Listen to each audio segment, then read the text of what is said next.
सत श्री अकाल students, welcome to Canada study centre channel. बेटा ਅਸੀਂ कर रहे हैं वैक्टर अलजेब्रा चैप्टर।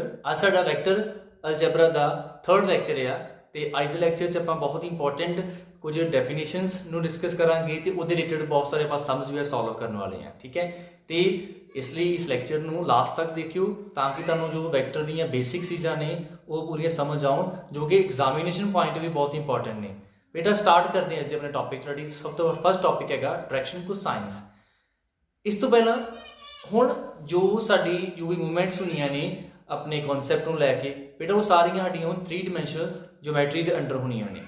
ठीक है, क्योंकि हुण वैक्टर्स नूं असीं पॉइंट्स नूं आपां हुण 3 डिमेंशनल दे विच लैके चले हैं ते इस करके थोड़ी इमेजिनेशन इस तरीके नाल चीज़ नूं करनी कि जिवें चीज़ 3D विच हुंदी है। ठीक है, क्योंकि वाइट बोर्ड दे उपर 3D चीज़ नूं आपां 2D दे उपर रिप्रजेंट नहीं कर सकते, बट उन्होंने फिर 2D के अकॉर्डिंग सानूं जिहड़ा आ वो रिप्रजेंट करना पैंदा आ, सामने शो करना पैंदा। ठीक है, इस करके चीज़ों नूं बहुत ध्यान अपनी वधिया इमेजिनेशन दे नाल इन्हां नूं समझिओ। स्टार्ट करते बेटा अपने टॉपिक नूं। फर्स्ट अपना हैगा जी डायरैक्शन कोसाइनस। की हुंदी है डायरैक्शन कोसाइनस, देखते हैं जी। सपोज साडे कोल ये बेटा 3D सिस्टम साडे कोल हैगा कार्टेशियन सिस्टम, दैट इज ये है वाई एक्सिस, ये साडे कोल जेड एक्सिस है, ये साडे कोल एक्स एक्सिस है। हुण बेटा देखो ਜਦੋਂ ਸਾਡੇ ਕੋਲ 3 ਐਕਸਿਸ ਹੋਣ ਤਾਂ ਉਹ 3 ਐਕਸਿਸ ਇਦਾਂ ਨਹੀਂ ਹੁੰਦੀ ਅਸਲ ਦੇ ਵਿੱਚ। ਜੇ y ਇਧਰ ਨੂੰ z ਇਧਰ ਨੂੰ ਆ ਤੇ x ਦੀ ਐਕਸਿਸ ਆ ਉਹ ਇਸ ਸਾਈਡ ਹੁੰਦੀ ਆ। ਠੀਕ ਹੈ, ਐਵੇਂ ਹੁੰਦੀ ਐਕਸ। ਬਟ ਆਪਾਂ ਇੱਥੇ ਹੁਣ ਵਾਈਟ ਬੋਰਡ ਦੇ ਵਿੱਚ ਐਵੇਂ ਦੇ ਬਾਹਰ ਨੂੰ ਆਪਾਂ ਉਹਨੂੰ ਲਾਈਨ ਨੂੰ ਖਿੱਚ ਸਕਦੇ ਨਾ, ਇਸ ਕਰਕੇ ਆਪਾਂ ਨੀਚੇ ਜਿਹੜਾ ਆ ਸ਼ੋ ਕਰਦੇ ਕਿ ਮੰਨ ਲਓ x ਐਕਸਿਸ ਕੀ ਨੀਚੇ ਨੂੰ ਆ, ਕਿਉਂਕਿ ਤਿੰਨੋਂ ਐਕਸਿਸ ਕੀ ਹੁੰਦੀਆਂ ਨੇ ਇੱਕ ਦੂਜੇ ਦੇ ਪਰਪੈਂਡੀਕੂਲਰ ਹੁੰਦੀਆਂ ਨੇ। ਤੇ ਆਪਾਂ ਆਲਰੇਡੀ ਇਸ ਨੂੰ ਪਲੱਸ 1 ਚ ਡਿਸਕਸ ਕੀਤਾ ਹੋਇਆ ਜਿਹੜਾ 3D ਜਿਓਮੈਟਰੀ ਚੈਪਟਰ ਸਾਡਾ ਹੁੰਦਾ ਹੈ। ਠੀਕ ਹੈ, ਉਹ ਦੇਖੋ ਇੱਥੇ डायरैक्शन कोसाइनस ਆਪਾਂ ਕਿਹਨੂੰ ਕਹਾਂਗੇ, ਆਪਾਂ ਕਰਦੇ ਕਿ ਮੰਨ ਲਓ ਸਾਡੇ ਕੋਲ 3 ਡਾਈਮੈਂਸ਼ਨਲ ਜਿਓਮੈਟਰੀ ਸਾਡੇ ਕੋਲ ਫਿਗਰ ਹੈਗੀ ਆ, ਇੱਕ P ਪੁਆਇੰਟ ਇਨਲੈਟ ਕੀਤਾ ਜਿਹੜਾ ਤਿੰਨੋਂ ਐਕਸਿਸ 'ਚ ਲਾਈ ਕਰਦਾ ਪਿਆ। ਕੋਈ P ਪੁਆਇੰਟ ਲਿਆ ਜਿਹੜਾ x ਐਕਸਿਸ ਤੋਂ ਡਿਸਟੈਂਸ x, y ਐਕਸਿਸ ਵੱਲ ਨੂੰ y, ਜਿਹੜਾ z ਕੋਆਰਡੀਨੇਟ ਹੈਗਾ ਸਾਡੇ ਕੋਲ z, ਇਹ ਸਾਡੇ ਕੋਲ P ਪੁਆਇੰਟ ਆ। ਆਪਾਂ ਇੱਕ ਪੋਜੀਸ਼ਨ ਵੈਕਟਰ ਡਰਾ ਕਰਦੇ ਹਾਂ ओरिजिन ਤੋਂ ਜਿਹੜਾ P ਪੁਆਇੰਟ ਨੂੰ ਜੁਆਇਨ ਕਰੇਗਾ, ਇਹਨੂੰ ਆਪਾਂ ਨਾਮ ਦਿੰਨੇ ਆ r ਵੈਕਟਰ ਦਾ। ਠੀਕ ਹੈ, ਦੈਟ ਇਜ਼ ਸਾਡਾ ਜਿਹੜਾ OP ਵੈਕਟਰ ਆ ਉਹ ਕੀ ਹੋ ਗਿਆ, OP ਵੈਕਟਰ ਜਿਹਨੂੰ ਅਸੀਂ r ਵੈਕਟਰ ਦਾ ਨਾਮ ਦਿੱਤਾ ਉਹ ਹੋ ਗਿਆ position vector of point P। ਠੀਕ ਹੈ ਜੀ, ਹੁਣ ਇਹ ਜਿਹੜਾ OP ਵੈਕਟਰ ਆ ਉਹ ਮੰਨ ਲਓ ਕਿ ਸਾਡੇ ਕੋਲ ਕੋਈ x ਐਕਸਿਸ ਆ ਉਹਦੇ ਨਾਲ ਵੀ ਕੋਈ ਨਾ ਕੋਈ ਐਂਗਲ ਬਣਾਉਂਦਾ ਹੋਏਗਾ। ਮੰਨ ਲਓ ਇਹ x ਐਕਸਿਸ ਦੇ ਨਾਲ ਐਂਗਲ ਬਣਾ ਰਿਹਾ ਅਲਫਾ, ਇਹ y ਐਕਸਿਸ ਨਾਲ ਐਂਗਲ ਬਣਾ ਰਿਹਾ ਬੀਟਾ ਤੇ ਇਹ z ਐਕਸਿਸ ਨਾਲ ਐਂਗਲ ਬਣਾ ਰਿਹਾ ਗਾਮਾ। ਠੀਕ ਹੈ,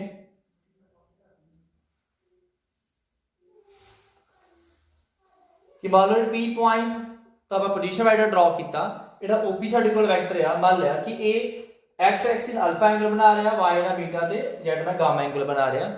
ते इन्हां विच जिहड़ा एंगल्स जिहड़ा कोई भी साडे कोल पॉइंट आ जिहड़ा तीनों ही एक्सिस लाई करदा पिया, वो तीनों एक्सिस नाल जिहड़ा एंगल बनाउंदा आ ओनूं आपां की नाम दिंने आ, डायरैक्शनल एंगल दा नाम दिंने आ। आपां कहांगे here alpha beta and gamma are directional angle. ठीक है जी, ते इन्हां सारे एंगल्स दा जे असीं कोसाइन फाइंड करते हैं, मतलब कॉज फाइंड करते हैं, तो उन्होंने की नाम दिंदे बेटा आपां डायरैक्शन कोसाइन कह दिंदे हैं। जिवें जे साडे कोल कोई पॉइंट तीनों एक्सिस लाई करदा पिया, जिहड़ा पोजीशन वैक्टर है ओहदा ओ x एक्सिस नाल अल्फा एंगल बना रहा, then cosine of these angles are called direction cosine। ਇਹਨਾਂ ਸਾਰੇ ਐਂਗਲ ਦਾ ਜੇ ਆਪਾਂ ਕੋਸਾਈਨ ਫਾਈਂਡ ਕਰਦੇ ਹਾਂ ਨਾਮ ਦਿੰਦੇ ਆਪਾਂ ਡਾਇਰੈਕਸ਼ਨ ਕੋਸਾਈਨ ਦਾ। ਜਿਵੇਂ ਜੇ ਅਲਫਾ ਸਾਡੇ ਕੋਲ ਐਂਗਲ ਹੈਗਾ ਤੇ ਆਪਾਂ cos ਅਲਫਾ ਫਾਈਂਡ ਕਰੀਏ, ਜਾਂ ਬੀਟਾ ਐਂਗਲ ਹੈਗਾ ਜਿਹੜਾ y ਐਕਸਿਸ ਨਾਲ ਬਣਾ ਰਿਹਾ ਉਹਦਾ cos ਬੀਟਾ ਫਾਈਂਡ ਕਰ ਲਈਏ। ਜੇ ਗਾਮਾ ਐਂਗਲ ਬਣਾ ਰਿਹਾ z ਐਕਸਿਸ ਦੇ ਨਾਲ ਉਹਦਾ cos ਗਾਮਾ ਫਾਈਂਡ ਕਰ ਲਈਏ। ਇਹ ਤਿੰਨਾਂ ਨੂੰ ਕੀ ਆਪਾਂ ਕਵਾਂਗੇ, these are direction cosine। ठीक है जी, डायरेक्शन कोसाइन कोई भी साडे कोल वेक्टर डायरेक्शन कोसाइन की है जी OP वेक्टर दे। ਜਿਹਨੂੰ ਆਪਾਂ ਆਰ ਵੈਕਟਰ ਨਾਲ ਵੀ ਡਿਨੋਟ ਕੀਤਾ। ਠੀਕ ਹੈ, ਤੇ ਕਿਸੇ ਵੀ ਵੈਕਟਰ ਦੇ ਡਾਇਰੈਕਸ਼ਨ ਕੋਸਾਈਨ ਕੀ ਹੈ ਜੀ, ਉਹ ਵੈਕਟਰ ਤਿੰਨੋਂ ਐਕਸਿਸ ਨਾਲ ਜੋ ਐਂਗਲ ਬਣਾ ਰਿਹਾ ਉਹਦੇ ਆਪਾਂ ਕੋਸਾਈਨ ਫਾਈਂਡ ਕਰ ਲਈਏ, ਕੌਜ਼ ਫਾਈਂਡ ਕਰ ਲਈਏ ਉਹਨਾਂ ਦਾ, ਉਹਨੂੰ ਆਪਾਂ ਕੀ ਨਾਮ ਦਿੰਦੇ ਆ, ਡਾਇਰੈਕਸ਼ਨ ਕੋਸਾਈਨ ਦਾ ਨਾਮ ਦਿੰਦੇ ਆ। ਕਲੀਅਰ ਜੀ। ਇਹ ਡਾਇਰੈਕਸ਼ਨ ਕੋਸਾਈਨ ਸਾਡਾ ਜਿਓਮੈਟ੍ਰੀਕਲੀ ਆਪਾਂ ਸਮਝਿਆ, ਇਹਨੂੰ ਅਸੀਂ ਕੰਪੋਨੈਂਟ ਦੀ ਫਾਰਮ ਦੇ ਵਿੱਚ ਵੀ ਸਮਝਾਂਗੇ, ਜਿਹੜਾ ਕਿ ਸਾਡੇ ਸਮਝ ਦੇ ਵਿੱਚ ਆਪਾਂ ਨੂੰ ਜੋ ਸੋਲਵ ਕਰਨ ਵਾਸਤੇ ਆਏਗਾ ਤਾਂ ਕੰਪੋਨੈਂਟ ਦੀ ਫਾਰਮ 'ਚ ਆਪਾਂ ਸੋਲਵ ਕਰਨਾ ਹੁੰਦਾ, ਬਟ ਮੇਨਲੀ ਡਾਇਰੈਕਸ਼ਨ ਕੋਸਾਈਨ ਦਾ ਮਤਲਬ ਇਹ ਹੁੰਦਾ। ਠੀਕ, ਹੁਣ ਥੋੜਾ ਜਿਹਾ ਆਪਾਂ ਹੋਰ ਇਹਨੂੰ ਅੱਗੇ ਐਲੈਬੋਰੇਟ ਕਰਦੇ ਹਾਂ, ਕੁਝ ਇੱਕ ਤੋਂ ਰਿਜ਼ਲਟਸ ਵੱਲ ਮੂਵ ਕਰਦੇ ਹਾਂ। ਮੰਨ ਲਓ ਕਿ ਮੈਂ ਇਸ P ਪੁਆਇੰਟ ਤੋਂ ਇਸ x ਐਕਸਿਸ ਤੇ ਇੱਕ ਪਰਪੈਂਡੀਕੂਲਰ ਡਰਾ ਕਰਨਾ, ਤੇ ਬੇਟਾ ਉਹ ਪਰਪੈਂਡੀਕੂਲਰ ਜਿਹੜਾ ਡਰਾ ਕਰਾਂਗਾ ਉਹਨੂੰ ਦੇਖੋ ਜਿਹੜੀ x ਐਕਸਿਸ ਆ ਉਹ ਹੋਏਗੀ ਇਵੇਂ, ਅਸਲ ਜਿਵੇਂ x ਐਕਸਿਸ ਹੋਏਗੀ ਨਾ, ਜਿਹੜਾ ਵਾਈਟ ਬੋਰਡ ਦੇ ਉੱਪਰ ਜਿਹੜਾ ਆਪਣਾ ਮਾਰਕਰ ਆ ਮੈਂ ਇਵੇਂ ਬਾਹਰ ਨੂੰ ਲਗਾ ਰਿਹਾ। ਠੀਕ ਹੈ, ਇਵੇਂ ਸਾਡੇ ਕੋਲ ਜਿਹੜੀ ਆ ਉਹ x ਐਕਸਿਸ ਜਿਹੜੀ ਆ ਇਹ ਮਤਲਬ ਬਾਹਰ ਨੂੰ, ਤੇ ਇਥੋਂ P ਪੁਆਇੰਟ ਤੋਂ ਮੈਂ ਇਵੇਂ ਇਹਦੇ ਉੱਪਰ ਪਰਪੈਂਡੀਕੂਲਰ ਡਰਾ ਕਰਾਂਗਾ। ਠੀਕ ਹੈ, ਇਦਾਂ ਪਰਪੈਂਡੀਕੂਲਰ ਜਿਹੜਾ ਆ ਮੈਂ x ਐਕਸਿਸ ਦੇ ਉੱਪਰ ਜਿਹੜਾ ਆ ਉਹ ਡਰਾ ਕਰਾਂਗਾ, ਇੱਥੇ ਮਤਲਬ ਟੱਚ ਕਰਦਾ ਪਿਆ, ਬਟ ਇੱਥੇ ਹੁਣ x ਐਕਸਿਸ ਨੂੰ ਮੈਂ ਨੀਚੇ ਨੂੰ ਡਰਾ ਕੀਤਾ ਹੋਇਆ। ਦੈਨ ਮੰਨ ਲਓ P ਪੁਆਇੰਟ ਤੋਂ ਮੈਂ ਪਰਪੈਂਡੀਕੂਲਰ ਡਰਾ ਕੀਤਾ x ਐਕਸਿਸ ਤੇ। ਠੀਕ ਹੈ, ਇਹ ਮੰਨ ਲਓ ਸਾਡੇ ਕੋਲ ਪਰਪੈਂਡੀਕੂਲਰ ਆ 90 ਡਿਗਰੀ ਦਾ ਐਂਗਲ ਹੈ ਜੀ। ਠੀਕ, ਤੇ ਇਹਨੂੰ ਅਸੀਂ ਨਾਮ ਦੇ ਦਿੰਦੇ ਆ OP, ਤੇ ਇਹਨੂੰ ਕੋਈ ਹੋਰ ਨਾਮ A ਦੇ ਦਿਓ ਇਹਨੂੰ। ਇਹ ਇਸੇ ਟ੍ਰਾਇੰਗਲ ਨੂੰ ਮੈਂ ਥੋੜਾ ਜਿਹਾ ਤੁਹਾਨੂੰ ਬਾਹਰ ਰਿਪਰੈਜ਼ੈਂਟ ਕਰਦਾ ਕਿਵੇਂ ਸਾਡੇ ਕੋਲ ਟ੍ਰਾਇੰਗਲ ਬਣੇਗੀ। हमारे को A पॉइंट O, ये O पॉइंट ਸਾਡੇ ਕੋਲ ਆ ਜਾਏਗਾ। ठीक है, ठीक, हमारे को A पॉइंट आ गया O, A पॉइंट आ गया A, आ पॉइंट आ गया P। ठीक, क्योंकि A ਦਾ ਕੀ ਹੈ 90 ਡਿਗਰੀ ਐਂਗਲ ਹੈਗਾ। ਦੈਨ ਇਹ ਸਾਡੇ ਕੋਲ ਰਾਈਟ ਐਂਗਲ ਟ੍ਰਾਇੰਗਲ ਬਣੇਗੀ। ਉਹ ਦੇਖੋ ਇੱਥੇ ਸਾਡੇ ਕੋਲ A ਉੱਪਰ 90 ਡਿਗਰੀ ਐਂਗਲ ਬਣਦਾ ਪਿਆ। ਦੈਨ ਜਿਹੜਾ ਐਂਗਲ ਅਲਫਾ ਕਿੱਥੇ ਬਣਦਾ ਵਾ, ਦੇਖੋ AOP, O ਪੁਆਇੰਟ ਤੇ ਐਂਗਲ ਬਣਦਾ ਪਿਆ ਅਲਫਾ। ठीक है जी, O to P तक डिस्टेंस ਸਾਡੇ ਕੋਲ ਕੀ ਹੈਗੀ ਹੈ ਜੀ, ਉਹ ਸਾਡੇ ਕੋਲ ਡਿਸਟੈਂਸ ਆ ਜਾਏਗੀ ਇੱਥੇ R, ਕਿਉਂਕਿ OP ਵੈਕਟਰ ਆ, OP ਵੈਕਟਰ ਦਾ ਮੈਗਨੀਟਿਊਡ ਸਾਡੇ ਕੋਲ ਕੀ ਹੁੰਦਾ ਜੀ, R ਵੈਕਟਰ ਦਾ ਮੈਗਨੀਟਿਊਡ ਲਿਖਾਂਗੇ ਆਪਾਂ ਨੂੰ, ਕਿਉਂਕਿ OP ਵੈਕਟਰ ਨੂੰ R ਵੈਕਟਰ ਲਿਖਿਆ ਹੋਇਆ, ਤੇ ਇਹਦੇ ਮੈਗਨੀਟਿਊਡ ਆਪਾਂ ਸਿੰਗਲ R ਦੇ ਨਾਲ ਵੀ ਡਿਨੋਟ ਕਰ ਸਕਦੇ ਹਾਂ। ਠੀਕ ਹੈ, ਇਹ ਸਾਡੇ ਕੋਲ ਸਿੰਗਲ R ਇਵੇਂ ਆ ਜਾਏਗਾ। ਨੈਕਸਟ P ਪੁਆਇੰਟ ਦਾ x ਕੋਆਰਡੀਨੇਟ ਸਾਡੇ ਕੋਲ ਹੈਗਾ ਆ x, ਇਹਦਾ ਮਤਲਬ ਕੀ ਆ ਕਿ ओरिजिन ਤੋਂ ਜਿਹੜਾ ਆਪਾਂ ਪਰਪੈਂਡੀਕੂਲਰ ਡਰਾ ਕੀਤਾ ਆ ਉਹਦੀ ਡਿਸਟੈਂਸ ਕਿੰਨੀ ਆ ਜੀ, x, ਆਰ ਦੀ ਡਿਸਟੈਂਸ x ਹੈ ਜੀ, ਇਸ ਕਰਕੇ a ਤੋਂ o ਦੀ ਡਿਸਟੈਂਸ ਕੀ ਆ ਜਾਏਗੀ, x ਆ ਜਾਏਗੀ। ਕਲੀਅਰ ਜੀ। ਹੁਣ ਅਸੀਂ ਦੇਖੀਏ ਇਹਦਾ ਯੂਜ਼ ਕੀ ਆਪਾਂ ਕਰਨਾ। ਅਸੀਂ ਕਿਹਾ ਕਿ ਜਿਹੜਾ ਵੀ ਵੈਕਟਰ x ਐਕਸਿਸ ਦੇ ਨਾਲ ਜਿਹੜਾ ਐਂਗਲ ਬਣਾ ਰਿਹਾ ਉਹਦਾ ਕੋਸਾਈਨ ਫਾਈਂਡ ਕਰ ਲਿਓ, ਡਾਇਰੈਕਸ਼ਨ ਕੋਸਾਈਨ ਕਹਿੰਦੇ ਇਨ ਟਰਮਸ ਆਫ x ਐਕਸਿਸ। ਹੁਣ ਦੇਖੋ ਅਸੀਂ ਇਹਦੀ ਵੈਲਿਊ ਫਾਈਂਡ ਕਰਨੀ ਇਸ ਟ੍ਰਾਇੰਗਲ ਦੇ ਅਕੋਰਡਿੰਗ, ਮਤਲਬ cos alpha ਦੀ ਸਾਡੇ ਕੋਲ ਵੈਲਿਊ ਦੇਖੋ ਕੀ ਆਊਗੀ, cos alpha is equal to cos alpha ਕੀ ਹੋਏਗਾ, base upon hypotenuse, that is ਸਾਡੇ ਕੋਲ ਆਏਗਾ x upon r ਸਾਡੇ ਕੋਲ ਆ ਜਾਏਗਾ। ਕਲੀਅਰ ਜੀ। ਸਿਮਿਲਰਲੀ ਜੇ cos alpha ਸਾਡੇ ਕੋਲ x upon r ਆਇਆ, ਸਿਮਿਲਰਲੀ ਸਾਡੇ ਕੋਲ ਬਾਕੀ ਆ ਉਹ ਵੀ ਸੇਮ ਹੀ ਆਉਣਗੇ। ਜੇ cos beta ਦੀ ਗੱਲ ਕਰੀਏ, ਮੰਨ ਲਓ ਮੈਂ ਇੱਥੇ P ਪੁਆਇੰਟ ਤੋਂ y ਐਕਸਿਸ ਤੇ ਪਰਪੈਂਡੀਕੂਲਰ ਡਰਾ ਜਿਹੜਾ ਆ ਉਹ ਮੈਂ ਕਰਦਾ, then ਉਹਦਾ ਵੀ ਮੇਰੇ ਕੋਲ ਜੇ ਮੈਂ cos beta ਫਾਈਂਡ ਕਰਾਂਗਾ ਉਹ ਕੀ ਆ ਜਾਏਗਾ, y upon r ਦੇ ਇਕੁਅਲ ਆ ਜਾਏਗਾ। ਇਦਾਂ ਹੀ ਜੇ ਮੈਂ cos gamma ਫਾਈਂਡ ਕਰਦਾ ਉਹ ਵੀ ਕੀ ਆ ਜਾਏਗਾ, z upon r ਦੇ ਇਕੁਅਲ ਆ ਜਾਏਗਾ। ਕਲੀਅਰ ਜੀ। ਹੁਣ ਇਹ ਸਾਡੇ cos alpha, cos beta ਤੇ cos gamma ਦੀ ਵੈਲਿਊ। ਇਸ ਤੋਂ ਬਾਅਦ ਇੱਕ ਸਾਡੇ ਕੋਲ ਰਿਜ਼ਲਟ ਇਹ ਨਿਕਲ ਕੇ ਆਉਂਦਾ ਕਿ cos alpha, cos beta ਤੇ cos gamma ਜੇ ਆਪਾਂ ਤਿੰਨਾਂ ਦਾ ਸਕੁਅਰ ਕਰੀਏ, cos square alpha plus cos square beta plus cos square gamma ਇਹ ਕਿਹਦੇ ਇਕੁਅਲ ਆਏਗਾ, ਇਹ ਸਾਡੇ ਕੋਲ ਆਏਗਾ x square upon r square, y square upon r square ਤੇ z square upon r square ਦੇ ਇਕੁਅਲ ਆਏਗਾ। ਇਹਨਾਂ ਸਾਰਿਆਂ ਨੂੰ ਪਲੱਸ ਕਰਾਂਗੇ ਤੇ ਸਾਡੇ ਕੋਲ ਕਟਿੰਗ ਹੋ ਕੇ ਲਾਸਟ ਤੇ ਆਨਸਰ ਕੀ ਬਚੇਗਾ, that is 1। ਦੈਨ ਇੱਕ ਸਾਡੇ ਕੋਲ ਰਿਜ਼ਲਟ ਨਿਕਲ ਕੇ ਆਉਂਦਾ ਆ ਕਿ ਡਾਇਰੈਕਸ਼ਨ ਕੋਸਾਈਨ ਦੇ ਸਕੁਅਰ ਦਾ ਸਮ ਉਹ ਸਾਡੇ ਕੋਲ ਕਿਹਦੇ ਇਕੁਅਲ ਹੁੰਦਾ ਹੈ ਜੀ, 1 ਦੇ ਇਕੁਅਲ ਹੁੰਦਾ ਹੈ। ਠੀਕ ਹੈ, ਹੁਣ ਇਦਾਂ ਕਿਉਂ 1 ਦੇ ਇਕੁਅਲ ਆ, ਬਿਕੋਜ਼ ਅਸੀਂ ਅਜੇ ਕੰਪੋਨੈਂਟ ਫਾਰਮ ਨਹੀਂ ਕੀਤੀ, ਇਸ ਕਰਕੇ ਇੱਥੇ ਉਹ ਚੀਜ਼ ਨੂੰ ਦੱਸਣਾ ਥੋੜਾ ਤੁਹਾਨੂੰ ਮੁਸ਼ਕਿਲ ਹੋਏਗਾ, ਕਿਉਂਕਿ ਕੰਪੋਨੈਂਟ ਫਾਰਮ ਦੇ ਵਿੱਚ ਜਿਹੜਾ ਸਾਡੇ ਕੋਲ r ਵੈਕਟਰ ਆ ਉਹਨੂੰ ਅਸੀਂ ਕੰਪੋਨੈਂਟ ਫਾਰਮ 'ਚ ਲਿਖਾਂਗੇ, ਉਸ ਤੋਂ ਬਾਅਦ ਨੀਚੇ r ਵੈਕਟਰ ਦਾ ਮੈਗਨੀਟਿਊਡ ਲਿਖਾਂਗੇ ਅਸੀਂ ਤੇ ਫਿਰ ਕਟਿੰਗ ਹੋ ਕੇ ਸਾਡੇ ਕੋਲ ਆਨਸਰ ਜਿਹੜਾ ਹੈ ਉਹ 1 ਆਏਗਾ ਹੀ ਆਏਗਾ। ਉਹ ਜਦੋਂ ਮੈਂ ਕੰਪੋਨੈਂਟ ਫਾਰਮ ਤੁਹਾਨੂੰ ਹੁਣੇ ਕਰਵਾਵਾਂਗਾ ਤਾਂ ਉਦੋਂ ਤੁਹਾਨੂੰ ਇਹ ਚੀਜ਼ ਦੱਸਾਂਗਾ ਕਿ ਆ ਰਿਜ਼ਲਟ 1 ਦੇ ਇਕੁਅਲ ਕਿਉਂ ਬਣਿਆ।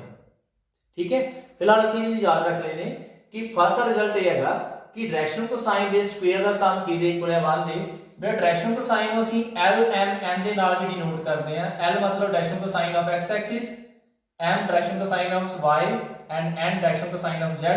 ਇਟ ਮੀਨਸ ਇਹਨਾਂ ਸਾਰੀਆਂ ਡਾਇਰੈਕਸ਼ਨ ਕੋਸਾਈਨ ਦੇ ਸਕੁਅਰ ਦਾ ਸਮ ਮੇਰੇ ਕੋਲ ਕਿਹਦੇ ਇਕੁਅਲ ਹੋਏਗਾ ਜੀ 1 ਦੇ। ਇਹ ਸਾਡਾ ਜੀ ਫਰਸਟ ਡਾਇਰੈਕਸ਼ਨ ਕੋਸਾਈਨ ਦਾ ਰਿਜ਼ਲਟ ਹੈ ਜਿਹਨੂੰ ਅਸੀਂ ਯੂਜ਼ ਕਰਨਾ ਹੈ ਆਪਣੇ ਸਮਸ ਦੇ ਵਿੱਚ। ਠੀਕ ਹੈ ਬੇਟਾ, ਇਹ ਸੀ ਥੋੜਾ अपना टॉपिक डायरेक्शन कोसाइन का ज्योमेट्रिकली ते आपां उहनूं अलजेब्रिकली भी सॉल्व करके देखिया फिगर तो कि साडे कोल cos दी वैल्यू की आउंदी है। उथों आपां एक रिजल्ट डिड्यूस कीता कि तीनों ही साडी साडे कोल डायरेक्शन कोसाइनस आ उहनां दे स्क्वायर दा सम किहदे कोल हुंदा है 1 दे। इहनूं हुणे प्रूफ आपां कंपोनेंट फॉर्म तो बाद करते हैं। देखिए नेक्स्ट टॉपिक जी कंपोनेंट्स ऑफ अ वेक्टर। देखो बेटा p साडे कोल कोई मतलब पॉइंट हैगा है तीनों एक्सिस दे विच ओरिजिन तो ਅਸੀਂ p पॉइंट एक पोजीशन वेक्टर ड्रॉ कर रहे ओपी वेक्टर नाम देने ਆਪਾਂ r वेक्टर ਦਾ। देन अगर इस p पॉइंट देखो p पॉइंट ਦੇ ਕੋਆਰਡੀਨੇਟ ਆ x y ਤੇ z। ਜੇ ਅਸੀਂ ਇਸ p पॉइंट ਨੂੰ ਜਿਹਦੇ p पॉइंट ਦੇ ਕੋਆਰਡੀਨੇਟਸ ਦਿੱਤੇ ਹੋਏ ਸਾਨੂੰ ਆਪਾਂ ਇਸ p पॉइंट ਨੂੰ ਜੇ ਇੱਕ ਵੈਕਟਰ ਦੀ ਫਾਰਮ 'ਚ ਰਿਪਰੈਜ਼ੈਂਟ ਕਰੀਏ ਤੇ ਕਿਸ ਤਰੀਕੇ ਨਾਲ ਕਰ ਸਕਦੇ ਆ ਉਹਦੇ ਬਾਰੇ ਨਹੀਂ ਪੜ੍ਹ ਲੱਗੇ।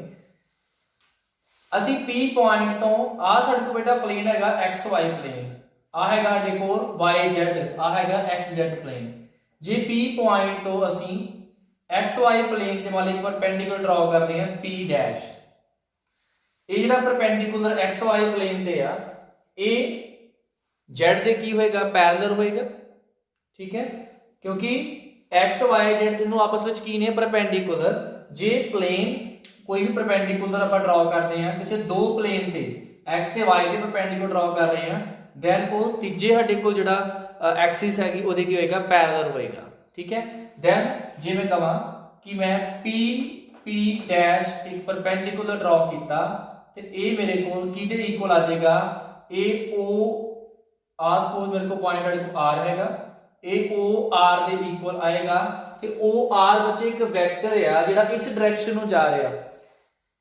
ਹੁਣ ਇੱਥੇ ਇੱਕ ਤਾਂ ਗੱਲ ਸਾ ਕਿ ਆ ਜਿਹੜੇ ਮੈਂ ਕੈਪ ਡਰਾਅ ਕੀਤੀ ਕੀ ਹੈਗੀ ਬੇਟਾ i ਕੈਪ ਸਾਡੇ ਕੋਲ ਹੈਗਾ ਕਿ ਯੂਨਿਟ ਵੈਕਟਰ ਜਿਹੜਾ x ਐਕਸਿਸ ਵੱਲ ਨੂੰ ਯੂਨਿਟ ਵੈਕਟਰ ਦਾ ਮਤਲਬ ਜੀ ਡਿਸਟੈਂਸ ਕੀ ਹੈਗੀ ਆ 1 ਮਤਲਬ o ਤੋਂ ਲੈ ਕੇ a ਤੱਕ ਡਿਸਟੈਂਸ ਕਿੰਨੀ ਆ 1 ਹੈਗੀ ਆ।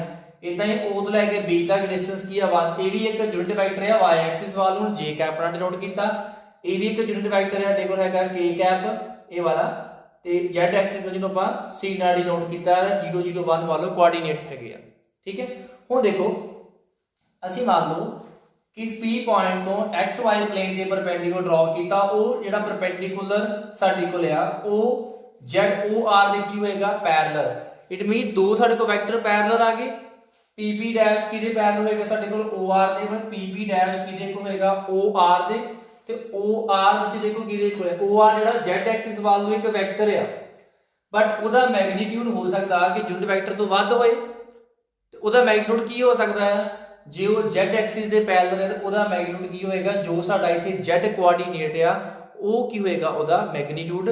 ਦੈਨ ਅਸੀਂ ਜੇ z ਐਕਸਿਸ ਵੱਲ ਨੂੰ ਕੋਈ ਵੈਕਟਰ ਲਿਖਣਾ ਆ ਉਹ ਵੈਕਟਰ ਨੂੰ ਕਿਸ ਤਰੀਕੇ ਨਾਲ ਲਿਖ ਸਕਦੇ ਆ ਡਾਇਰੈਕਸ਼ਨ ਕਿਵੇਂ ਪਤਾ ਲੱਗੇਗੀ ਜੇ ਅਸੀਂ z ਕੋਆਰਡੀਨੇਟ ਨੂੰ k ਨਾਲ ਮਲਟੀਪਲਾਈ ਕਰਦੇ ਨੇ ਸੋ ਤੋਂ ਇਹ ਕਲੈਰਿਟੀ ਹੋਏਗੀ ਕਿ ਇਹ ਜਿਹੜਾ ਵੈਕਟਰ ਆ ਉਹ ਕਿਸ ਡਾਇਰੈਕਸ਼ਨ ਨੂੰ ਜਾ ਰਿਹਾ ਆ z ਐਕਸਿਸ ਵੱਲ ਨੂੰ ਜਾ ਰਿਹਾ ਕਿਉਂਕਿ ਜਿਹੜਾ k ਕੈਪ ਹੈਗਾ ਆ ਉਹ ਯੂਨਿਟ ਵੈਕਟਰ ਹੈ ਕਿਹਦੇ ਉੱਪਰ z ਐਕਸਿਸ ਦੇ ਉੱਪਰ। ਠੀਕ ਹੈ, ਫॉर एग्जांपल ਕਿ ਮੰਨ ਲਓ ਕਿ ਮੈਂ ਇੱਥੇ ਦੋ ਡਾਇਰੈਕਸ਼ਨ ਜਿਹੜੀਆਂ ਡਰਾ ਕਰਦਾ ਇੱਕ a ਡਾਇਰੈਕਸ਼ਨ ਇੱਕ a ਆ ਇਹ ਮੰਨ ਲਓ ਸਾਡੇ ਕੋਲ i ਵਾਲੀ ਡਾਇਰੈਕਸ਼ਨ ਹੈ ਇਹ ਮੰਨ ਲਓ ਸਾਡੇ ਕੋਲ j ਵਾਲੀ ਡਾਇਰੈਕਸ਼ਨ ਹੈ। ਜੇ ਸਪੋਜ਼ ਲਿਖਿਆ ਮੈਂ 5i ਕੈਪ ਇਹ ਲਿਖਿਆ ਇਹਦਾ ਮਤਲਬ ਕੀ ਹੋਇਆ ਕਿ ਜਿਹੜਾ ਮੇਰੇ ਕੋਲ ਕੋਈ ਵੀ ਇਹ ਵੈਕਟਰ ਆ ਉਹ ਕਿਹੜੀ ਡਾਇਰੈਕਸ਼ਨ ਜਾਏਗਾ i ਵਾਲੀ ਡਾਇਰੈਕਸ਼ਨ ਨੂੰ ਜਾ ਰਿਹਾ। ਤਾਂ ਕਲੀਅਰ ਹੋ ਗਿਆ ਇੱਥੋਂ ਕਿ i ਨਾਲ ਕੈਪ ਲਿਖਿਆ। ਜੇ ਮੰਨ ਲਓ ਇੱਥੇ ਦਾ 6j ਕੈਪ ਤੁਸੀਂ ਸਮਝੋਗੇ ਕੋਈ ਵੀ ਵੈਕਟਰ ਹੋਏਗਾ ਇਹ j ਵਾਲੀ ਡਾਇਰੈਕਸ਼ਨ ਨੂੰ ਜਾ ਰਿਹਾ ਕਿਉਂਕਿ j ਕੈਪ ਯੂਨਿਟ ਵੈਕਟਰ ਜਿਹਨੂੰ ਆਪਾਂ ਨਾਲ ਮਲਟੀਪਲਾਈ ਕਰ ਦਿੰਦੇ ਆ ਤੇ ਉਤੋਂ ਸਾਡੇ ਕੋਲ ਕੀ ਪਤਾ ਲੱਗ ਜਾਂਦੀ ਡਾਇਰੈਕਸ਼ਨ। ਦੈਨ ਇਹ ਮੇਰੇ ਕੋਲ ਕੀ ਦੇ ਕੋਲ ਆ ਜਾਏਗਾ z k ਕੈਪ ਦੇ ਇਕੁਅਲ ਆ ਜਾਏਗਾ ਕਿ ਮੇਰੇ ਕੋਲ ਜਿਹੜਾ ਇਹ ਵੈਕਟਰ ਆ ਉਹ z ਐਕਸਿਸ ਵੱਲ ਨੂੰ ਆ ਇਹਦਾ ਮੈਗਨੀਟਿਊਡ 1 ਤੋਂ ਜ਼ਿਆਦਾ ਹੋ ਸਕਦਾ ਤੇ k ਕੈਪ ਨਾਲ ਮਲਟੀਪਲਾਈ ਤਾਂ ਕੀਤਾ ਕਿ ਇਹ ਡਾਇਰੈਕਸ਼ਨ ਕਿਹੜੀ ਨੂੰ ਹੈਗਾ ਆ z ਐਕਸਿਸ ਵੱਲ ਨੂੰ। ਠੀਕ ਹੈ, ਫੋਰ ਐਗਜ਼ਾਮਪਲ ਜੇ ਮੰਨ ਲਓ ਮੇਰੇ ਕੋਲ a ਵੈਕਟਰ ਆ, ਮੈਂ ਇਹਨੂੰ 2 ਨਾਲ ਮਲਟੀਪਲਾਈ ਕਰ ਦੇਣਾ, ਉਹ 2a ਵੈਕਟਰ ਜਿਹੜਾ ਆ ਉਹ ਵੀ ਕੀ ਹੋਏਗਾ a ਵੈਕਟਰ ਦੇ ਪੈਰਲਲ ਹੀ ਹੋਏਗਾ, ਉਸੇ ਡਾਇਰੈਕਸ਼ਨ ਨੂੰ ਹੀ ਹੋਏਗਾ। ਇਸ ਕਰਕੇ ਜਦੋਂ ਆਪਾਂ ਕਿਸੇ ਵੀ ਪੁਆਇੰਟ ਨੂੰ ਉਹਦੇ ਵੈਕਟਰ ਕੰਪੋਨੈਂਟ ਦੀ ਫਾਰਮ 'ਚ ਲਿਖਣਾ ਹੋਵੇ ਤੇ ਆਪਾਂ ਉਹਨੂੰ ਕਿਸ ਤਰੀਕੇ ਨਾਲ ਲਿਖਦੇ ਆ ਕਿ ਉਹਦੇ ਜਿਹੜੇ ਵੀ ਸਾਡੇ ਕੋਲ ਕੋਆਰਡੀਨੇਟਸ ਹੁੰਦੇ ਆ x y z ਕੋਆਰਡੀਨੇਟਸ, ਆਪਾਂ ਉਹਨਾਂ ਕੋਆਰਡੀਨੇਟਸ ਨੂੰ ਕੀ ਕਰਦੇ ਆ ਐਕਸਿਸ ਦੇ ਯੂਨਿਟ ਵੈਕਟਰਸ ਨਾਲ ਮਲਟੀਪਲਾਈ ਕਰ ਦਿੰਦੇ ਆ। ਜਿਵੇਂ ਮੰਨ ਲਓ p ਪੁਆਇੰਟ ਸਾਡੇ ਕੋਲ ਉਹਦਾ ਕੋਆਰਡੀਨੇਟ x ਹੈਗਾ ਆ, ਇਹਨੂੰ ਅਸੀਂ ਕਿਸ ਨਾਲ ਮਲਟੀਪਲਾਈ ਕਰਾਂਗੇ x ਨੂੰ ਮਲਟੀਪਲਾਈ ਕਰਾਂਗੇ x ਐਕਸਿਸ ਵਾਲ ਯੂਨਿਟ ਵੈਕਟਰ, ਕਿਉਂਕਿ ਇਹ ਜਿਹੜਾ x ਸਾਡੇ ਕੋਲ ਵੈਲਿਊ ਆ ਇਹ 1 ਜਾਂ 1 ਤੋਂ ਵੱਧ ਵੀ ਹੋ ਸਕਦੀ ਆ, ਬਟ ਇਹ ਜਿਹੜੀ p ਪੁਆਇੰਟ x ਕੋਆਰਡੀਨੇਟ ਦੀ ਡਾਇਰੈਕਸ਼ਨ ਕਿੱਧਰ ਨੂੰ ਹੋਏਗੀ x ਐਕਸਿਸ ਵੱਲ ਨੂੰ, ਕਿਤੇ ਪੁਆਇੰਟ ਹੋਏਗਾ ਸਾਡੇ ਕੋਲ। ਠੀਕ ਹੈ, ਜਦੋਂ ਕਿਸੇ ਵੀ ਜਗ੍ਹਾ ਤੇ ਪੁਆਇੰਟ ਸਾਡੇ ਕੋਲ ਆਏਗਾ ਤੇ ਇਹ ਇੱਕ ਵੈਕਟਰ ਬਣ ਜਾਏਗਾ ਤੇ ਇਹਦੀ ਡਾਇਰੈਕਸ਼ਨ ਸਾਡੇ ਕਿੱਧਰ ਨੂੰ ਹੋਏਗੀ x ਐਕਸਿਸ ਵੱਲ ਨੂੰ।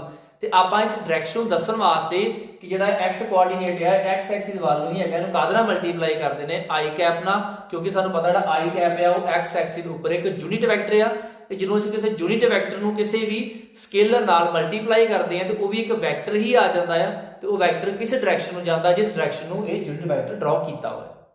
ਠੀਕ ਹੈ, ਇਦਾਂ ਹੀ ਜੇ ਅਸੀਂ y ਕੋਆਰਡੀਨੇਟ ਆ ਉਹਨੂੰ ਅਸੀਂ ਲਿਖਣਾ ਤੇ y ਕੋਆਰਡੀਨੇਟ ਵੈਕਟਰ ਦੀ ਫਾਰਮ 'ਚ ਕਿਵੇਂ ਲਿਖਾਂਗੇ ਕਿ ਇਹਦੀ ਜਿਹੜਾ y ਕੋਆਰਡੀਨੇਟ ਮਤਲਬ ਕੀ ਹੈਗਾ ਸਾਡੇ ਕੋਲ ਕਿ origin ਤੋਂ y ਐਕਸਿਸ ਵੱਲ ਨੂੰ ਇਸ ਪੁਆਇੰਟ ਦੀ ਡਿਸਟੈਂਸ ਕਿੰਨੀ ਹੈਗੀ ਆ y, ਤੇ ਮੈਂ y ਐਕਸਿਸ ਵੱਲ ਨੂੰ ਇਹ ਵੈਕਟਰ ਡਰਾ ਕਰਨਾ ਹੈ ਤੇ ਦੈਨ ਉਦੋਂ ਮੈਂ ਕਾਹਦੇ ਨਾਲ ਮਲਟੀਪਲਾਈ ਕਰਾਂਗਾ ਜਿਹੜਾ ਸਾਡੇ ਕੋਲ y ਐਕਸਿਸ ਵੱਲ ਨੂੰ ਯੂਨਿਟ ਵੈਕਟਰ ਹੈਗਾ ਜਿਹੜੀ ਸਾਡੇ ਕੋਲ ਕੀ ਹੈ j ਕੈਪ ਹੈਗਾ।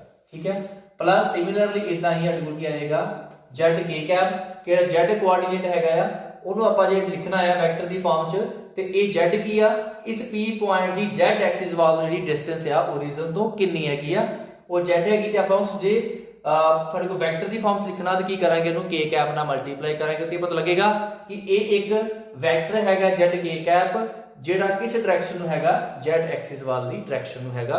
ਕਲੀਅਰ, ਤੇ ਇਹ ਸਾਡੇ ਕੋਲ ਜਿਹੜਾ ਇਹ ਕੋਈ ਵੀ p ਪੁਆਇੰਟ ਸੀ x y z ਉਹਨੂੰ ਅਸੀਂ ਉਹਨਾਂ ਦੇ ਐਕਸਿਸ ਦੇ ਅਕੋਰਡਿੰਗ ਯੂਨਿਟ ਵੈਕਟਰ ਨਾਲ ਮਲਟੀਪਲਾਈ ਕਰਕੇ ਲਿਖ ਲਿਆ ਤੇ ਇਹਨੂੰ ਬੇਟਾ ਆਪਾਂ ਕੀ ਕਵਾਂਗੇ vector form of component form of ਫਰੇਮਾ ਵੈਕਟਰ ਕਵਾਂਗੇ ਕਿ ਕਿਸੇ ਵੀ ਵੈਕਟਰ ਨੂੰ ਅਸੀਂ ਜੇ ਕੰਪੋਨੈਂਟ ਫਾਰਮ 'ਚ ਲਿਖਣਾ ਤੇ ਕਿਸ ਤਰੀਕੇ ਨਾਲ ਲਿਖ ਸਕਦੇ ਆ ਕਿ ਸਾਡੇ ਕੋਲ ਉਸ ਪੁਆਇੰਟ ਦੇ ਜਿਹੜੇ ਵੀ ਕੋਆਰਡੀਨੇਟਸ ਨੇ x y z ਉਹਨਾਂ ਨੂੰ ਉਹਨਾਂ ਦੇ ਯੂਨਿਟ ਵੈਕਟਰਸ ਨਾਲ ਮਲਟੀਪਲਾਈ ਕਰਕੇ ਸਮ ਕਰਕੇ ਲਿਖ ਲਓ ਤੇ ਉਹ ਸਾਡੇ ਕੋਲ ਕੀ ਆ ਜਾਂਦੀ ਆ ਕੰਪੋਨੈਂਟ ਆਫ ਵੈਕਟਰ। ਸਾਡੇ ਕੋਲ ਇਹਦੇ ਕੰਪੋਨੈਂਟ ਕਿਹੜੇ ਕਿਹੜੇ ਨੇ i j ਤੇ ਕੀ ਆ xi y z ਇਹ ਕੀ ਹੈਗੇ ਸਾਡੇ ਕੋਲ ਇਸ op ਵੈਕਟਰ ਦੇ ਕੰਪੋਨੈਂਟ ਨੇ।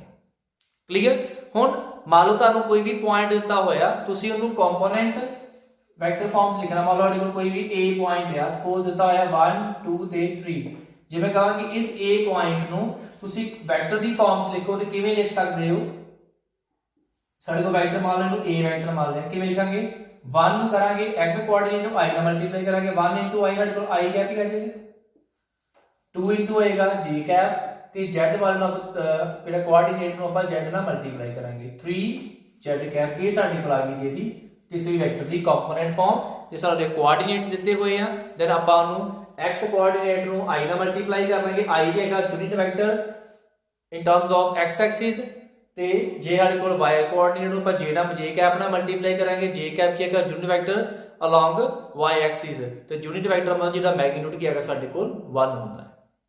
ਕਲੀਅਰ, ਇਸੇ ਬੱਚੇ ਸਾਡੇ ਕੋਲ ਕੰਪੋਨੈਂਟ ਫਾਰਮ ਦੇ ਵਿੱਚ ਆਪਾਂ ਕਿਵੇਂ ਲਿਖਣਾ ਹੁੰਦਾ। ਹੁਣ ਲਾਸਟ ਜਿਹੜਾ ਆਪਾਂ ਰਿਜ਼ਲਟ ਦੀ ਗੱਲ ਕਰਦੇ ਪਏ ਸੀ ਕਿ ਹੁਣ ਕੰਪੋਨੈਂਟ ਫਾਰਮ ਪੜ੍ਹ ਲਈ ਆਪਾਂ ਕਿ ਕੰਪੋਨੈਂਟ ਫਾਰਮ ਵਿੱਚ ਆਪਾਂ ਇਹਨਾਂ ਨੂੰ ਇਸਦਾ ਸਾਡੇ ਕੋਲ ਜਿਹੜੇ ਪੁਆਇੰਟਸ ਹੈਗੇ ਆ ਉਹਨਾਂ ਨੂੰ ਉਹਨਾਂ ਦੇ ਐਕਸਿਸ ਦੇ ਅਕੋਰਡਿੰਗ ਯੂਨਿਟ ਵੈਕਟਰ ਨਾਲ ਮਲਟੀਪਲਾਈ ਕਰਕੇ ਲਿਖਦੇ ਆ। ਹੁਣ ਜੇ ਆਪਾਂ ਕਿਸੇ ਵੈਕਟਰ ਦਾ ਮੈਗਨੀਟਿਊਡ ਫਾਈਂਡ ਕਰਨਾ ਹੋਵੇ ਕਿਸ ਤਰੀਕੇ ਨਾਲ ਕਰਨਾ, ਹੁਣ ਆਪਾਂ ਇਹਨੂੰ ਫਾਈਂਡ ਕਰ ਸਕਦੇ ਆ। ਮੰਨ ਲਓ ਮੇਰੇ ਕੋਲ r ਵੈਕਟਰ ਆ, ਮੈਂ ਇਹਦਾ ਮੈਗਨੀਟਿਊਡ ਫਾਈਂਡ ਕਰਨਾ ਮੀਨਸ o ਤੋਂ ਲੈ ਕੇ p ਤੱਕ ਦੀ ਡਿਸਟੈਂਸ ਕਿੰਨੀ ਹੈਗੀ ਆ ਇਹ ਫਾਈਂਡ ਕਰਨੀ ਆ। ਇਹਨੂੰ ਕਿਸ ਤਰੀਕੇ ਨਾਲ ਫਾਈਂਡ ਕਰਾਂਗਾ, ਦੇਖੋ ਬੇਟਾ ਕਿਸੇ ਵੀ ਵੈਕਟਰ ਦਾ ਮੈਗਨੀਟਿਊਡ ਕੀ ਹੁੰਦਾ ਉਸ ਵੈਕਟਰ ਤੇ i ਜਿਹੜਾ ਹੈਗਾ ਕੈਪ ਆ ਉਹਦਾ ਦੇਖੋ ਕੀ ਕੋਐਫੀਸ਼ੀਐਂਟ ਕੀ ਹੈਗਾ x ਉਹਦਾ ਸਕੁਅਰ ਕਰ ਦੋ, j ਵਾਲਾ j ਕੈਪ ਦਾ ਕੋਐਫੀਸ਼ੀਐਂਟ ਕੀ ਹੈਗਾ y ਉਹਦਾ ਸਕੁਅਰ ਕਰ ਦੋ ਤੇ k ਕੈਪ ਦਾ ਕੀ ਹੈ z ਉਹਦਾ ਸਕੁਅਰ ਕਰ ਦੋ। ਇਹ ਸਾਡੇ ਕੋਲ ਆ ਗਿਆ ਜੀ r ਵੈਕਟਰ ਦਾ ਮੈਗਨੀਟਿਊਡ ਇਸ op ਵੈਕਟਰ ਦਾ ਮੈਗਨੀਟਿਊਡ। मैग्नीट्यूड की है जिन्ने भी साडे कोल आई जे के कंपोनेंट्स है उन्हां दे जिहड़े कोएफिशिएंट्स है उन्हां दे स्क्वायर दा सम करके साडे कोल की आएगा मैग्नीट्यूड आएगा। हुण देखो ਅਸੀਂ cos अल्फा दी वैल्यू फाइंड कीती सी x by r, r की साडे कोल मैग्नीट्यूड वैल्यू सी, ठीक है। देन r किदे कोल आएगा, आ साडे कोल मैग्नीट्यूड वैल्यू है, इनु मैं पहले r नाल डिनोट भी कर सकदा, वो की आ गई square root x square plus y square plus z square. Similarly इदां ही जेड़ा cos बीटा आ वो भी साडे कोल किदे कोल आ जाना है y upon r, it is y upon y square plus z square का square root and cos gamma आएगा सी z upon square root x square plus y square plus z square। Clear. हुण देखो cos अल्फा cos बीटा ते cos gamma साडे केरे equal आ गए तीन वैल्यू। ਅਸੀਂ क्या है रिजल्ट की कहंदा कि तिन्हां दे स्क्वायर दा सम करिए किदे को लड़ को 1 ते देखियो तिन्हां दे स्क्वायर दा सम करेंगे को 1 दे इक्वल आंदा कि नहीं आंदा। cos square alpha that is इदा स्क्वायर करो, cos स्क्वायर अल्फा मींस इदा स्क्वायर करो, इदा x दा स्क्वायर करांगे x स्क्वायर आ जाएगा अपॉन इदा स्क्वायर करांगे स्क्वायर दा स्क्वायर रूट काट इधर को आ जाएगा x square plus y square plus z square. Similarly ये हट आ जाएगा y square upon x square plus y square plus z square, ये भी हट आ जाएगा z square upon x square plus y square plus z square. तिना का denominator same आ रहे हैं, ये साडे कोल आ गया जी एलसीएम, नीचे ऊपर क्या रहेगा तिना का प्लस, ये दोनों के कैंसल इक्वल टू क्या आ गया 1। इस करके जो साडे को डायरेक्शन को साइन दी हुई डायरेक्शन को साइन दे तीनों ही एक्सिस के अकॉर्डिंग डायरेक्शन को साइंस होंदियां ने उन्हां दे स्क्वायर दा सम साडे कोल 1 दे इक्वल हुंदा, ठीक है। आ देखो तुहानू कंपोनेंट फॉर्म दे विच दसदा किसी वेक्टर नू जो दे पॉइंट दिते हुए आ, ठीक है, ओदा पोजीशन वेक्टर साडे कोल है ओपी साडे कोल पोजीशन वेक्टर आ, पी किसी पॉइंट कोऑर्डिनेट गिवन है कि बस अपन वेक्टर दी फॉर्म विच की करना x कोऑर्डिनेट नाल i कैप x एक्सिस वाला यूनिट वेक्टर, y कोऑर्डिनेट नाल j कैप ते z कोऑर्डिनेट k कैप लिख के ये साडा आ जाता है कि वो पॉइंट जेड़ा है वो वेक्टर दी फॉर्म साडे कोल बन जांदा, ठीक है। ओदा मैग्नीट्यूड फाइंड करना होए ते i j k कैप जेडे आ उन्हां दे नाल जेडे कोएफिशिएंट्स ने उन्हां दे स्क्वायर दा सम कर लो, वो साडे कोल की आ जाता है स्क्वायर रूट ले लो, वो साडे उस वेक्टर दा मैग्नीट्यूड आ जाएगा। क्लियर जी। आगे कुछ इंपॉर्टेंट रिजल्ट्स करते हैं जेडे साडे कंपोनेंट फॉर्म दे विच होणगे वेक्टर्स।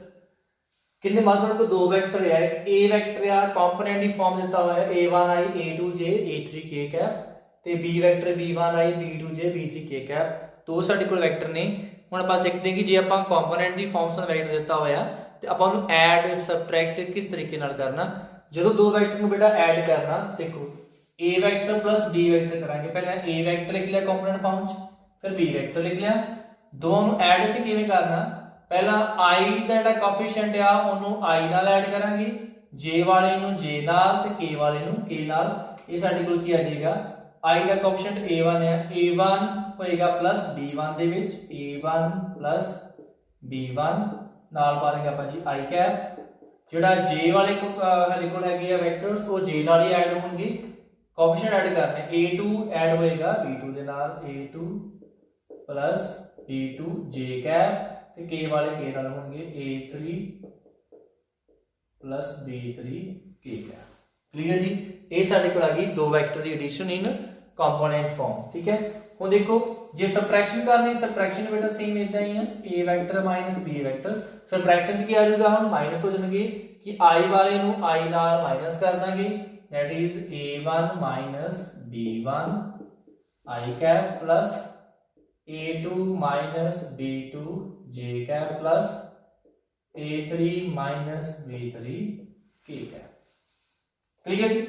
इस तो बाद नेक्स्ट आर्टिकल होता है कि दो वेक्टर मान लो इक्वल नहीं, कि a vector J b vector they equal ताही हो सकदा इफ एंड ओनली इफ कि जेडे दे कंपोनेंट है आज वो भी की होणगे इक्वल, मतलब एक पासे तानु मान लो एक वेक्टर दूजे वेक्टर दे इक्वल दिता होया i cap plus b2 j cap plus b3 k, दो वेक्टर तानु के भी इक्वल ने, वो इक्वल ताही हो सकदे आ ਜੇ ਦੋਨਾਂ ਵੈਕਟਰ ਦੇ i ਦਾ ਕੰਪੋਨੈਂਟ i ਦੇ equal it is a1 equal to b1 ਹੈ, j ਦਾ ਕੰਪੋਨੈਂਟ j ਦੇ ਇਕੁਅਲ ਆ ਤੇ k ਦਾ ਕੰਪੋਨੈਂਟ ਜਿਹੜਾ ਆ ਉਹ k ਦੇ ਇਕੁਅਲ ਆ। ਇਹ ਸਾਡੇ ਕੋਲ ਜੇ ਕੰਪੋਨੈਂਟ ਸਾਰੇ ਸੇਮ ਆ ਰਹੇ ਇਕੁਅਲ ਆ ਰਹੇ ਆ ਦੈਨ ਆਪਾਂ ਕਹਿ ਸਕਦੇ ਹਾਂ ਕਿ ਦੋ ਵੈਕਟਰ ਇਕੁਅਲ ਨੇ, ਅਦਰਵਾਈਜ਼ ਇਕੁਅਲ ਨਹੀਂ ਹੋਣਗੇ। ਕਲੀਅਰ ਜੀ। ਇਸ ਤੋਂ ਬਾਅਦ ਅੱਗੇ ਸਾਡੇ ਕੋਲ ਇਹੀ ਮੰਨ ਲਓ ਦੋ ਸਾਡੇ ਕੋਲ ਵੈਕਟਰ ਨੇ a ਤੇ b। ਜੇ ਅਸੀਂ ਇਹ ਦੇਖਣਾ ਕਿ ਮੰਨ ਲਓ a ਤੇ b ਕੋਲੀਨੀਅਰ ਵੈਕਟਰ ਹੈ ਕਿ ਜਾਂ ਫਿਰ ਨਹੀਂ, ਉਧਰ ਸਾਡੇ ਕੋਲ ਕੀ ਆਏਗਾ third a and b vector are collinear। बेटा कोलिनियर का मतलब की होता है कि दो वैक्टर आपस में की ने पैरेलल, ठीक है, कि या कोइंसिडेंट होंगे या डिस्टेंस होगी उनके पर होंगे पैरेलल ही। देन डिस्टेंस डायरेक्शन ਜਿਹੜੀ ਆ ਉਹ ਡਿਫਰੈਂਟ ਆ ਸਕਦੀ, ਕੋਈ ਮਤਲਬ ਨਹੀਂ। a ਵੈਕਟਰ b ਵੈਕਟਰ ਕੋਲੀਨੀਅਰ ਕਦੋਂ ਹੋਣਗੇ? ਸਾਡੇ ਇਹਦੇ ਅੰਦਰ ਇੱਕ ਪਹਿਲਾ ਰਿਜ਼ਲਟ ਆ a ਦੇ ਵਿੱਚ ਮੰਨ ਕੇ ਲੈ ਚੱਲਦੇ ਆਪਾਂ, ਉਹ ਸਾਡੇ ਕੋਲ ਇਹ ਛੱਡੋ ਆਪਾਂ ਕੋਈ ਹੋਰ ਪੁਆਇੰਟ ਮੰਨ ਲੈਨੇ ਆ, ਮਾਲਸ ਇਹ ਮੰਨ ਜਦੋਂ ਕੋਈ ਇੱਕ ਵੈਕਟਰ ਦੂਜੇ ਵੈਕਟਰ ਦੀ ਜੇ ਸਕੇਲਰ ਮਲਟੀਪਲੀਕੇਸ਼ਨ ਦੇ ਇਕੁਅਲ ਆ ਜੇ ਦੈਨ ਆਪਾਂ ਕਹਿ ਸਕਦੇ ਹਾਂ ਕਿ ਦੋ ਵੈਕਟਰ ਆਪਸ ਵਿੱਚ ਕੀ ਨੇ? ਕੋਲੀਨੀਅਰ ਨੇ। ਠੀਕ ਹੈ, ਮਤਲਬ ਕਿ ਤੁਸੀਂ a ਵੈਕਟਰ ਨੂੰ ਕੀ ਸ਼ੋ ਕਰ ਦੋ? Lambda time b vector show ਕਰ ਦੋ ਕਿ ਮੰਨ ਲਓ b ਵੈਕਟਰ ਚੋਂ ਲੈਮਡਾ ਕੀ ਕਾਮਨ ਆ ਰਿਹਾ ਤੇ a ਵੈਕਟਰ ਕਿਹਦੇ ਕੋਲ ਹੈ? ਕੋਈ ਲੈਮਡਾ ਟਾਈਮ b ਵੈਕਟਰ ਦੇ ਇਕੁਅਲ ਹੈਗਾ। ਆਪਾਂ ਕਹਾਂਗੇ ਕਿ ਦੋਨੋਂ ਵੈਕਟਰ ਸਾਡੇ ਕੋਲ ਕੀ ਨੇ? ਕੋਲੀਨੀਅਰ ਨੇ। ਫॉर एग्जांपल है दसदा कि मान लो a वेक्टर मेरे को हैगा i plus j plus k, ठीक है, 2i कर देने 2 2 ते 2, ठीक। ते b वेक्टर मेरे को हैगा i plus j plus k cap. Then a vector मेरे को किहदे कोल आएगा? ਇਹਨਾਂ a ਵੈਕਟਰ ਚ ਮੈਂ ਸਾਰ ਇਸ 2 ਕਾਮਨ ਕੱਢਦਾ, 2 ਕੱਢਦਾ ਮੈਂ ਕਾਮਨ, ਮਤਲਬ ਕੀ ਬਚ ਗਿਆ ਜੀ i plus j plus k। ਤੇ i plus j plus k ਮੇਰੇ ਕੋਲ b ਵੈਕਟਰ ਹੀ ਆ ਗਿਆ ਇੱਥੇ ਸਾਡਾ। ਇਹਦਾ ਮਤਲਬ ਇਹ ਜਿਹੜਾ a ਵੈਕਟਰ ਆ ਉਹ b ਵੈਕਟਰ ਦਾ ਕੀ ਹੈਗਾ? ਇਹ ਡਬਲ 2 ਟਾਈਮ b ਵੈਕਟਰ ਸੀ, ਮੀਨ a ਵੈਕਟਰ ਕੀ ਆ ਗਿਆ? Scalar multiple of b vector ਆ ਗਿਆ। ਇਟ ਮੀਨਸ a b ਦੋਨੋਂ ਕੀ ਹੈਗੇ ਆਪਸ ਵਿੱਚ ਕੋਲੀਨੀਅਰ ਨੇ। ਇੱਕ ਬੇਟਾ ਇਹ ਸਾਡੇ ਕੋਲ ਰੂਲ ਹੁੰਦਾ ਚੈੱਕ ਕਰਨ ਦਾ। ਸੈਕਿੰਡ ਆ ਕਿ ਅਸੀਂ ਕੀ ਕਰਨਾ, ਦੋਨੋਂ ਵੈਕਟਰਸ ਜਿਹੜੇ ਕੰਪੋਨੈਂਟਸ ਆ ਉਹਨਾਂ ਦੀ ਰੇਸ਼ੋ ਲੈ ਲੈਣੀ। It is a1 by a2, i ਦੀ ਰੇਸ਼ੋ i ਨਾਲ, j ਦੇ ਕੋਐਫੀਸ਼ੀਐਂਟ ਰੇਸ਼ੋ ਆਪਾਂ ਲੈਣੀ ਆ ਇੱਥੇ b1 b1 b2 ਤੇ c1 ਬਾਈ c2, a1 a2 ਤੇ a3 ਤੇ ਹੋ ਗਿਆ b। ਜੇ ਸਾਡੇ ਕੋਲ ਕੰਪੋਨੈਂਟ ਦੀ ਰੇਸ਼ੋ ਇਕੁਅਲ ਆ ਰਹੀ ਹੈ ਦੈਨ ਆਪਾਂ ਕਹਿ ਸਕਦੇ ਹਾਂ ਕਿ ਸਾਡੇ ਕੋਲ ਕਿਤਨੋਂ ਜਿਹੜੇ ਦੋਨੋਂ ਕੋ ਵੈਕਟਰਸ ਨੇ ਉਹ ਕੀ ਨੇ? ਕੋਲੀਨੀਅਰ। ਠੀਕ ਹੈ ਜੀ। ਇਸ ਤੋਂ ਬਾਅਦ ਇੱਕ ਬਹੁਤ ਇੰਪੋਰਟੈਂਟ ਰਿਜ਼ਲਟ ਵੱਲ ਜਾਣ ਲੱਗੇ ਕਿ ਡਾਇਰੈਕਸ਼ਨ ਰੇਸ਼ੋ। ਬਹੁਤ ਵਾਰ ਪੁੱਛਿਆ ਵੀ ਜਾਂਦਾ ਕਿ ਕੋਈ ਵੈਕਟਰ ਸਾਨੂੰ ਦਿੱਤਾ ਹੋਇਆ ਉਹਦੀ ਡਾਇਰੈਕਸ਼ਨ ਰੇਸ਼ੋ ਕੀ ਆਏਗੀ? ਬੇਟਾ ਡਾਇਰੈਕਸ਼ਨ ਰੇਸ਼ੋ ਕੀ ਹੁੰਦੀ ਆ? ਮੰਨ ਲਓ ਮੇਰੇ ਕੋਲ ਕੋਈ a ਵੈਕਟਰ ਆ, ਉਹ ਕਿਹਦੇ ਇਕੁਅਲ ਆ? a1i plus a2j plus a3k। ਜਿਹੜੇ ਵੀ ਬੇਟਾ ਸਾਡੇ ਕੋਲ ਇੱਥੇ i j ਤੇ k ਦੇ ਆ ਕੋਐਫੀਸ਼ੀਐਂਟ ਦਿੱਤੇ ਹੋਏ ਆ ਇਹਨੂੰ ਆਪਾਂ ਕੀ ਨਾਮ ਦਿੰਦੇ ਆ? ਡਾਇਰੈਕਸ਼ਨ ਰੇਸ਼ੋ ਦਾ ਨਾਮ ਦਿੰਦੇ ਆ। Direction ratio of a vector ਕੀ ਹੋਏਗਾ ਸਾਡੇ ਕੋਲ ਜੀ? a1 a2 ਤੇ a3। ਇਹ ਸਾਡੇ ਕੋਲ ਕੀ ਡਾਇਰੈਕਸ਼ਨ ਰੇਸ਼ੋ। ਤੁਹਾਨੂੰ ਕਿਸੇ ਵੀ ਵੈਕਟਰ ਡਾਇਰੈਕਸ਼ਨ ਰੇਸ਼ੋ ਫਾਈਂਡ ਕਰਨੀ ਹੋਏ ਡਾਇਰੈਕਸ਼ਨ ਰੇਸ਼ੋ ਕਿਹਨੂੰ ਕਹਾਂਗੇ ਆਪਾਂ ਜੀ? ਉਸ ਵੈਕਟਰ ਜਿਹੜਾ i j k ਸਾਡੇ ਕੋਲ ਕੰਪੋਨੈਂਟਸ ਆ ਉਹਨਾਂ ਜਿਹੜੇ ਕੋਐਫੀਸ਼ੀਐਂਟਸ ਹੋਣਗੇ ਉਹਨੂੰ ਆਪਾਂ ਕੀ ਕਹਿੰਦੇ? ਡਾਇਰੈਕਸ਼ਨ ਰੇਸ਼ੋਸ ਕਹਿ ਦਿੰਦੇ ਆ। ਕਲੀਅਰ ਜੀ। ਇਸ ਤੋਂ ਬਾਅਦ ਇੱਕ ਹੋਰ ਇੰਪੋਰਟੈਂਟ ਰਿਜ਼ਲਟਸ ਵੱਲ ਮੂਵ ਕਰਦੇ ਇਸ ਤੋਂ ਬਾਅਦ ਕੁਝ ਇੱਕ ਤੋਂ ਆਪਾਂ ਸਮ ਜਿਹੜੇ ਆ ਉਹ ਸੋਲਵ ਕਰਾਂਗੇ। ਦੇਖੀਏ ਨੈਕਸਟ ਜੀ, ਵੈਕਟਰ ਜੁਆਇਨਿੰਗ 2 ਪੁਆਇੰਟਸ। ਦੋ ਪੁਆਇੰਟਾਂ ਨੂੰ ਜੁਆਇਨ ਕਰਦਾ ਵੈਕਟਰ ਸੀ ਕਿਸੇ ਨੂੰ ਕਿਵੇਂ ਫਾਈਂਡ ਕਰਨਾ, ਇਹਦੇ ਬਾਰੇ ਪਹਿਲਾਂ ਵੀ ਡਿਸਕਸ ਵੈਸੇ ਕਰ ਚੁੱਕੇ ਹਾਂ ਬਟ ਜੋ ਕੰਪੋਨੈਂਟ ਫਾਰਮਸ ਆਪਾਂ ਨੇ ਕੀਤੀਆਂ ਸੀ ਵੈਕਟਰ ਦੀਆਂ।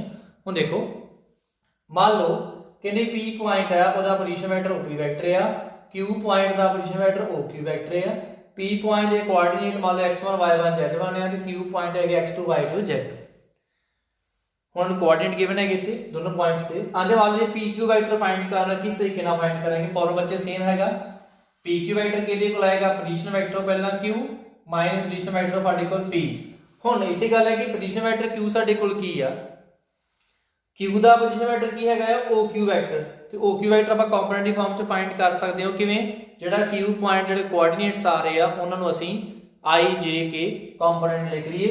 ਦੈਨ OQ ਵੈਕਟਰ ਸਾਡੇ ਕੋਲ ਕੀ ਆ ਜਾਏਗਾ x2i y2j ਤੇ z2k ਕੈਪ ਮਾਈਨਸ ਇਦਾਂ ਹੀ P ਪੁਆਇੰਟ ਦਾ ਪੋਜੀਸ਼ਨ ਵੈਕਟਰ OP ਵੈਕਟਰ, ਉਹ ਸਾਡੇ ਕੋਲ ਕੀ ਆ ਜਾਏਗਾ P ਪੁਆਇੰਟ ਜਿਹੜੇ ਕੋਆਰਡੀਨੇਟਸ ਆ ਉਹ ਵੈਕਟਰਸ ਲਿਖ ਲਾਂਗੇ ਆਪਾਂ x1i y1j z1k, ਇਹ ਸਾਡੇ ਕੋਲ ਆ ਗਿਆ ਜੀ P ਪੁਆਇੰਟ ਦਾ ਪੋਜੀਸ਼ਨ ਵੈਕਟਰ। ਠੀਕ ਹੈ ਜੀ, ਦੋਵਾਂ ਕਰਦਾ ਮਾਈਨਸ I ਨੂੰ I ਨਾਲ ਮਾਈਨਸ x2 x1i, j ਨੂੰ j ਨਾਲ ਮਾਈਨਸ y2 y1 ਤੇ z2 z1k, ਇਹ ਸਾਡੇ ਕੋਲ ਆ ਗਿਆ ਜੀ PQ ਵੈਕਟਰ। ਇਟ ਇਜ਼ ਜਦੋਂ ਵੀ ਦੋ ਪੁਆਇੰਟਾਂ ਨੂੰ ਜੁਆਇਨ ਕਰਦਾ ਤੁਸੀਂ ਵੈਕਟਰ ਫਾਈਂਡ ਕਰਨਾ ਹੋਏ ਤੇ ਉਹ ਵੈਕਟਰ ਨੂੰ ਕਿਸ ਤਰੀਕੇ ਨਾਲ ਫਾਈਂਡ ਕਰਨਾ, ਪਹਿਲਾਂ ਸੈਕਿੰਡ ਪੁਆਇੰਟ ਦੇ x ਕੋਆਰਡੀਨੇਟ ਮਾਈਨਸ ਫਸਟ ਦਾ x, ਫਿਰ ਸੈਕਿੰਡ ਦਾ y ਮਾਈਨਸ ਫਸਟ ਦਾ y, ਫਿਰ ਸੈਕਿੰਡ ਦਾ z ਮਾਈਨਸ ਫਸਟ ਦਾ z ਕੋਆਰਡੀਨੇਟ ਨੂੰ ਮਾਈਨਸ ਕਰ ਲਓ। ਠੀਕ ਹੈ, ਜੇ ਮੈਂ ਕਹਾਂਗੀ ਇਹਦੇ ਡਾਇਰੈਕਸ਼ਨਲ ਰੇਸ਼ੀਓ ਕੀ ਹੋਣਗੇ x2 x1 y2 y1 ਤੇ z2 z1 ਸਾਡੇ ਕੀ ਹੋਣਗੇ ਡਾਇਰੈਕਸ਼ਨਲ ਰੇਸ਼ੀਓਸ ਆਫ PQ ਵੈਕਟਰ।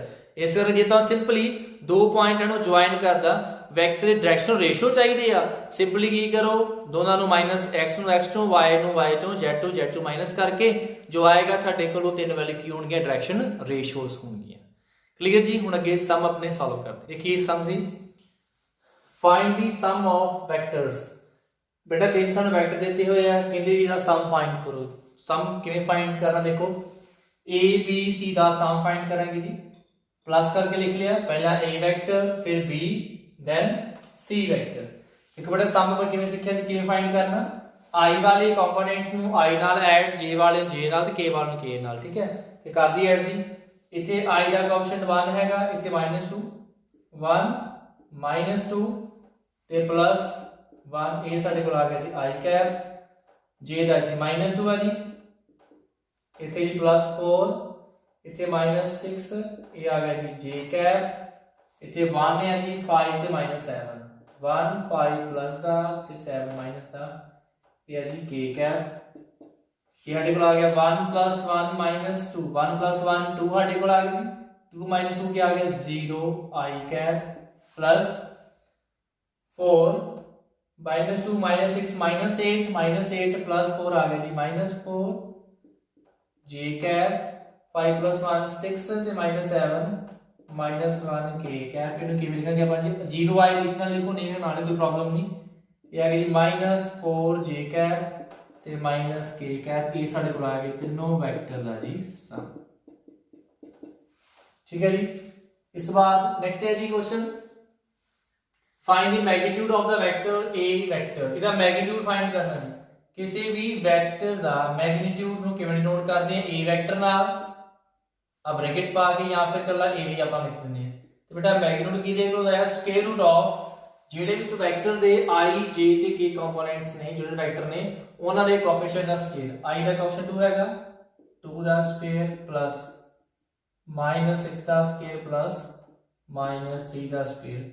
ये साडे कोल आ गया जी 2 का स्क्वायर 4 36 प्लस 9 36 प्लस 4 40 49 ਤੇ 49 ਦਾ ਸਕੁਅਰ ਰੂਟ ਕੀ ਆ ਗਿਆ ਜੀ 7। ਇਹ ਆ ਗਿਆ ਜੀ a ਵੈਕਟਰ ਦਾ ਮੈਗਨੀਟਿਊਡ। ਇਸ ਕਰਕੇ ਜਦੋਂ ਕਿਸੇ ਵੈਕਟਰ ਦਾ ਮੈਗਨੀਟਿਊਡ ਫਾਈਂਡ ਕਰਨਾ ਤੇ ਕੀ ਕਰੋ ਜੀ, ਉਹਦੇ i j k ਜਿਹੜੇ ਯੂਨਿਟ ਵੈਕਟਰ ਹੈਗੇ ਨੇ ਐਕਸਿਸ ਦੇ, ਉਹਨਾਂ ਦੇ ਕੋਐਫੀਸ਼ੀਐਂਟ ਦੇ ਸਕੁਅਰ ਦਾ ਸਮ ਕਰਕੇ ਸਕੁਅਰ ਰੂਟ ਪਾ ਦਿਓ। ਨੈਕਸਟ ਆਪਾਂ ਲਾਸਟ ਸਮ ਕਰਾਂਗੇ ਅੱਜ ਦਾ, ਹੋਏਗਾ ਜੀ ਯੂਨਿਟ ਵੈਕਟਰ ਫਾਈਂਡ ਕਿਵੇਂ ਕਰਨਾ ਕਿਸੇ ਡਾਇਰੈਕਸ਼ਨ ਦੇ ਵਿੱਚ। स्टार्ट कर सम यूनिट वेक्टर वाले बहुत बच्ची इंपॉर्टेंट ये सम हैगा, यूनिट वेक्टर फाइंड करना इंपॉर्टेंट इस करके कि सम ये 1 मार्क्स 2 मार्क्स ਦੇ ਵਿੱਚ ਆਉਣ ਦੇ ਚਾਂਸਸ ਬਹੁਤ ਜ਼ਿਆਦਾ ਹੁੰਦੇ ਆ यूनिट वेक्टर वाले ਕਨਸੈਪਟ ਨੂੰ ਯੂਜ਼ ਕਰਕੇ।